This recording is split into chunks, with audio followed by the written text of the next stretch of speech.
I love berries, but here, well, it's not cheap, but sometimes supermarket have sales like the one that I have, 3-pack like 250 gram each for 100,000 rupiah.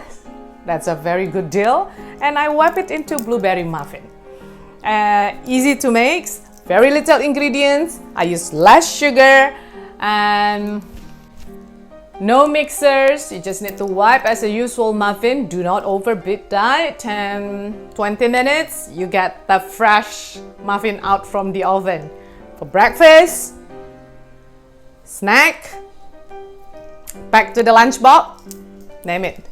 I love the touch of that blueberry when it bubbling, you know, like in the oven, and seeing it all this purple, these colors come up from the butter. Oh my god, I love it. That's really entertaining for me.